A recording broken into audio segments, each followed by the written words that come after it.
శ్రీకృష్ణుడు యావత్ ప్రపంచానికి మార్గదర్శకుడు అని యాదవ సంఘం నాయకులు బాలమద్దయ్య అన్నారు. కృష్ణాష్టమి సందర్భంగా యాదవ సంఘం నాయకులు కర్నూలు రెడ్ క్రాస్ కార్యాలయం నుండి కర్నూలు పురవీధుల్లో ఊరేగింపుగా దేవి ఫంక్షన్ హాల్ సమీపంలో ఉన్న కృష్ణుని దేవాలయం వరకు కొనసాగుతుందని యాదవ సంఘం నాయకులు బాలమద్దయ్య అలాగే జయన్న యాదవ్ తెలిపారు. ప్రతి సంవత్సరం కృష్ణాష్టమి రోజు యాదవుల కులస్తుల సమిష్టిగా కృషిని వేడుకలు జరుపుకుంటారని తెలిపారు.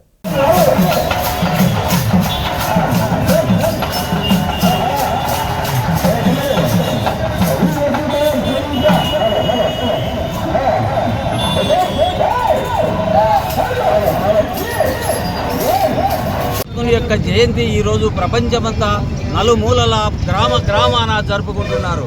ఎందుకంటే ఈ భారతదేశ ప్రజలే కాదు, ప్రపంచ దేశ ప్రజలంతా శాంతి సుఖ సంతోషాలతో ఉండాలని, ఆయురారోగ్యాలతో ఉండాలని ఈ యొక్క ప్రతి సంవత్సరము ఈ కృష్ణ జయంతిని జరుపుకుంటున్నాము. అలాగే ఈ కర్నూలు జిల్లాలో భారీ ఎత్తున యాదవ సంఘాలు హిందూ బంధువులతో అందరితో కలిసి ఈ యొక్క భారీ ఎత్తున ర్యాలీ జరుపుకుంటూ శ్రీకృష్ణ ఆలయం నంద్యాల చెక్ పోస్ట్ శ్రీకృష్ణ ఆలయం నందు వేడుకలు ఘనంగా జరుపుకుంటున్నాము. కాబట్టి అందరూ ఈ సుఖ సంతోషంగా ఉండాలని చెప్పేసి కోరుతున్నాను. నా పేరు జయన్న యాదవ్, యాదవ కుల పోరాట సమితి రాష్ట్ర అధ్యక్షుడు. యాదవ సంఘంలో కృష్ణుడు జన్మించి పెరిగి పెద్దవాళ్ళైనందుకు మాకు ఎంతో సంతోషంగా ఉంది. ఆయన అంటే యాదవులకే కాకుండా సర్వ సమాజానికి, యావత్ ప్రపంచానికి కూడా మార్గదర్శకుడు. ఈ రోజుకు ప్రతి వారు అంటే హిందూ ధర్మంలో ఉండే ప్రతి వాళ్ళు కూడా గీతలోని సారాంశాన్ని ఎక్కువ ప్రచారం చేస్తారు. దాంట్లోనే విషయాలనే అందరికీ సమాజానికి కూడా చెప్తారు.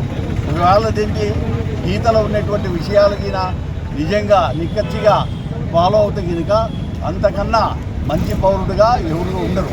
కాబట్టి ఉన్నటువంటి స్వామీజీలైనా కానీ పెద్దవారైనా కానీ ఏ మీటింగ్లో కానీ ఇవే ప్రచారం చేస్తుంటారు.